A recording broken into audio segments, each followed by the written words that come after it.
The world of social dynamics is a fascinating one.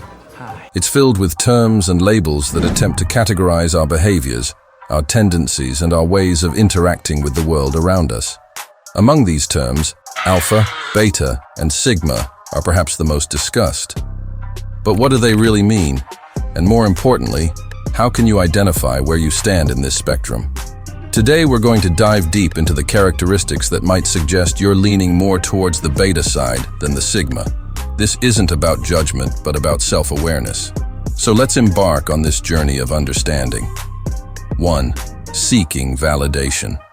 At the core of human behavior is the desire to be recognized, to be seen, and to be validated.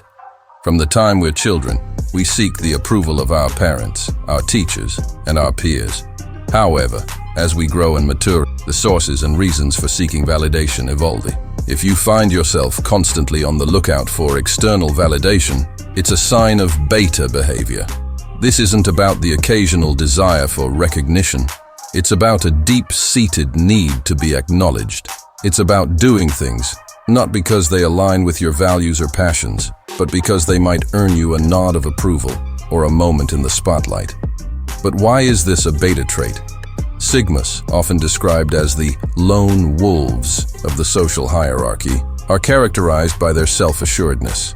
They don't rely on external validation because their sense of worth comes from within. They're confident in their actions and decisions, not because of how they'll be perceived, but because they align with their inner values. 2. Avoiding confrontation. Life is a series of interactions, decisions, and confrontations.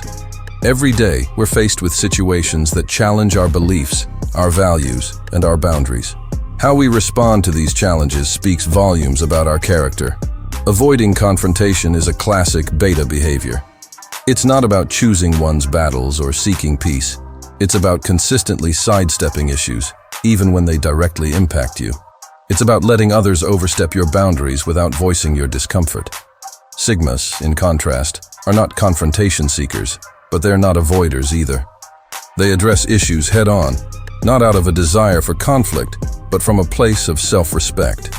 They understand that avoiding confrontation often leads to bigger problems down the line. 3. Needing to be in a group. Humans are inherently social beings. We thrive in communities, draw strength from our relationships, and often achieve more as a collective than as individuals. However, there's a significant difference between enjoying social interactions and being dependent on them. If you find it challenging to spend time alone, seek the company of others for validation, or feel anxious about standing out from the crowd, these are beta tendencies. It's not about enjoying social events or valuing friendships. It's about a deep-seated need to belong, even at the cost of your individuality. Sigmas, often described as introverted alphas, are comfortable in their own company. They value their relationships and can be incredibly loyal friends, but they don't need constant social interaction to feel validated or complete.